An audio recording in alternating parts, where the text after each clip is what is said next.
El Logos. Una mirada a la existencia indivisa del Logos, de acuerdo con el Evangelio de Juan. Antiguamente la filosofía solía dominar junto con la religión todo el occidente, la convivencia a veces era controvertida, pero en general se enriquecieron mutuamente. Lo que posteriormente se convertiría en la civilización occidental, tiene sus raíces en el pensamiento griego, que combina la espiritualidad y el pensamiento veraz. La verdad se entiende ampliamente como realidad, pero la realidad contiene más de lo que los sentidos pueden percibir. Así como hoy sabemos que los rayos infrarrojos existen de manera imperceptible, los antiguos entendieron que había una realidad espiritual detrás, y más allá de los 5 sentidos. Sin embargo, han discutido sus características y efectos en el mundo sensorial. El prejuicio occidental contra la naturaleza de la realidad sostiene que los mundos físico y perceptivo son fundamentalmente espirituales y metafísicos, y un lugar donde encontramos este sesgo es en el concepto de logotipos. En griego logos significa palabra, pero su significado es mucho más profundo en el pensamiento griego, que en nuestra actual idea del significado de palabra, que para muchos es una combinación de letras. En el uso griego, logos se traduce como razón o pensamiento, pero incluso eso no logra captar los significados más sutiles para los hispanos parlantes, ya que la cosmovisión griega era más profunda de lo que es para nosotros. Sin embargo, hay 2 aspectos importantes. En su sentido causal, el logo es creativo, razonaba, pensaba, y en algunos casos, hacía algo como un mal pensamiento que te hacía llorar, o uno bueno que te hacía sonreír. Su aspecto causal también significa un gobierno, como un rey que gobierna un reino, y hace que las cosas sucedan, o una razón, lógica espiritual, o sagrada para el universo, que da previsibilidad a sus actividades. Aristóteles usó el logo para representar el poder de la lógica, que es un sinónimo de la palabra. A veces, especialmente en religiones y filosofías lingüísticas, logos también ha llegado a significar existencia. Cuando escuchas hablar a las personas, están contigo, están presentes, eso era al menos en el mundo antiguo, antes de la tecnología. Pero también es inmediatamente comprensible desde un punto de vista textual. Cuando lees una carta, o un libro, el autor se convierte en tu presente, a través del texto. Por lo tanto, el logotipo también transmite una presencia personal dentro del texto. Curiosamente, gran parte de la base del pensamiento posmoderno, y la filosofía continental, una rama de la filosofía, se basa en el rechazo de la existencia del logos. Por ejemplo, el erudito posmoderno, Jacques Derrida, acuñó el término logocentrismo, y lo definió como prejuicio, filosofía occidental en la que las palabras tienen prioridad sobre las letras. Dicho de otra forma, para Derrida, la historia de Occidente es una historia en la que lo escrito es superado solo por el cara a cara. Imagina que estás leyendo un libro en la sala de estar, escribir da existencia al autor, pero no tanto como hablar con él. La visión occidental tradicional de hablar y escribir es que cuando se lee un libro o un artículo, el autor siempre está presente de alguna manera, elección de palabras, trama, estilo, y, sobre todo, la intención del autor. El autor de un libro tiene algo que decir. Durante siglos en Occidente se ha dado por sentado que el libro está con el autor. Pero Derrida, el posmodernismo, y muchas filosofías occidentales lo refutan. Rechaza los logos, y quiere alejarse del logocentrismo. ¿Por qué? Hay muchas razones, pero el argumento central es en realidad el mismo que el anterior. Esa verdad es más grande de lo que sentimos. Para el posmodernista, el logos conecta la verdad con el poder, y el poder se acerca a las vastas posibilidades de la realidad. Cuando un autor aparece en su libro, tiene algo que decir sobre el significado del texto, está compartiendo o participando en textos, no te deja, pero todavía existe dentro de ti, y eso significa que también tienes cierta autoridad sobre lo que eso significa. Las consecuencias de rechazar un logotipo escrito son graves. Cada libro tiene un número infinito de interpretaciones, no necesariamente solo la Biblia. Es posible que el autor lo haya querido, pero eso no significa que el libro funcione para transmitir esa intención. Un libro puede recordarnos al autor en nuestra mente, pero ¿es su existencia real, una especie de fenómeno cuasi psíquico que se produce cuando el autor lee el lugar que le ha sido dado, o es el libro ahora su propio cuerpo? Libro como un niño, nacido del autor, con voluntad y personalidad propia? Tal vez comparte la composición genética, las características distintivas y los rasgos genéticos de su creador. Pero, ¿se desvía o sigue siendo parte del autor? Este es básicamente un argumento importante en la filosofía actual y una diferencia clave entre el pensamiento posmoderno y el antiguo.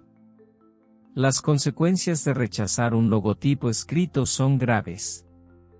Los filósofos argumentan sin sentido, y cualquiera que diga que está sentado en torres de marfil discutiendo diferencias sin sentido y sin importancia, debería ser sobrio acerca de cómo ha cambiado la cultura occidental en los últimos 100 años. Todo, desde el énfasis en la relación entre poder y poder, el creciente sentido de privilegio, la negación de verdades fijas y evidentes, la tensión entre identidad y política, las grietas en las comunidades religiosas tradicionales, gran parte de esto se puede atribuir a lo que ahora se conoce como puntos de inflexión del lenguaje, que, entre otras cosas, iniciaron una nueva forma de ver el lenguaje humano, su funcionamiento y su uso. Debo decir que rechazo la idea de que la filosofía continental y el pensamiento posmoderno plantean inherentemente una amenaza para la civilización occidental y la práctica teológica cristiana tradicional. Creo que tal visión es un desafío, pero no una amenaza. Gran parte del posmodernismo se dedica a corregir el abuso y la sobreextensión del pensamiento modernista, apropiándose en algunos casos de viejas ideas, mientras rechaza las ideas modernistas, atacando su propio territorio. Sin embargo, me gustaría ir más allá de nuestra antigua comprensión de Cristo como el Logos, y hacer este cambio al Logos. Incluso si seguimos a Derrida, que refuta la tesis central del habla más que de la escritura, esperamos descubrir que la teología cristiana, en su expresión canónica, requiere la noción del significado tradicional del Logos.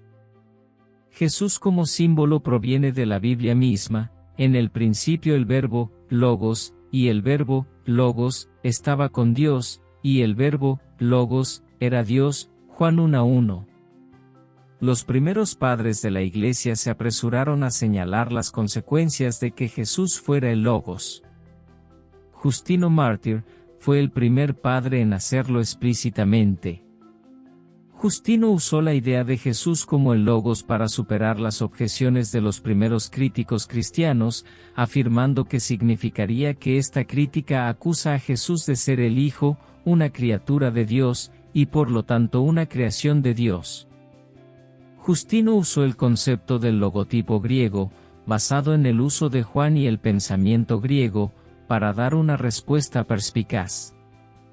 El Logos hace posible la salvación porque une a Dios y al hombre en la encarnación de Jesucristo. Básicamente, la descripción patriarcal del Logos es la siguiente. Padre e Hijo son inseparables. Son un solo Dios, no dos, no inferiores entre sí. El Hijo no es la creación del Padre, pero siempre existe con el Padre, y es igual al Padre. Nunca hubo un momento sin Él. ¿Cómo? porque el Evangelio de Juan enseña que Jesús es la palabra. ¿Qué quiere decir esto? Bueno, es como una distinción imperfecta entre un pensamiento y la persona con ese pensamiento. Los pensamientos son parte del ser humano, no son individuos separados. Los pensamientos no se pueden separar de las personas. Si intentas hacerlo, se convierten en ideas, no en pensamientos. Como el Logos, Jesús es como los pensamientos en la mente de Dios Padre que creó todo el universo. Cuando Dios habló del universo en la creación, fue el Logos, o palabra, lo que salió de su boca. Pero la palabra es Dios. Por eso Dios creó el universo intelectualmente, y esta palabra también es causal creativa, es decir, hace que suceda. No hay tiempo en que Dios no esté pensando. Dios nunca está con el Logos de forma separada, y cuando el Logos se encarnó para habitar entre nosotros, dejó de ser el Logos de Dios, y por tanto también dejó de ser el eterno Dios. Aunque el Logos no tenía cuerpo físico antes de encarnar, para nosotros se hizo humano. Así, en su encarnación, el Logos se convirtió en Jesús, el hombre de Dios. El Logos hace posible la salvación porque une a Dios y al hombre en la encarnación de Jesucristo. Dicho de otro modo, el Logos es el Dios verdadero, del Dios verdadero, nacido, increado, el Padre por quien se hacen todas las cosas. Por nosotros y nuestra salvación. Entonces, si bien aún podemos debatir el papel de los seres bíblicos, o cómo funcionan los seres en el discurso, no podemos abandonar la vieja confesión. Dios, completamente presente en su palabra. La teología de la palabra encuentra también en el hombre, la verdad última, la palabra, objetivando y perpetuando al mismo tiempo los límites de la verdad. El concepto de Logos hace una promesa filosófica, y por lo tanto concebible, comprensible de que Jesús nunca nos dejará ni nos abandonará.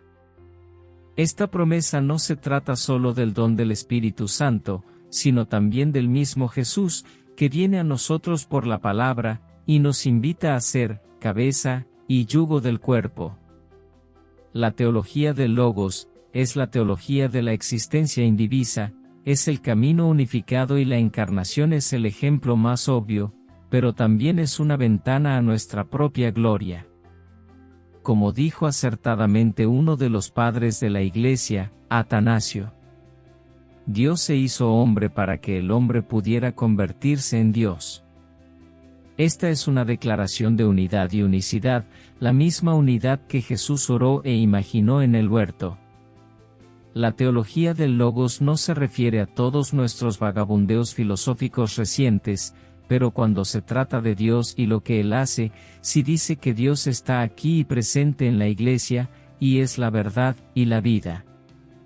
La teología del Logos ofrece presencia más allá de los sentidos, indivisibilidad en un mundo roto, y unión más allá de nuestra alienación.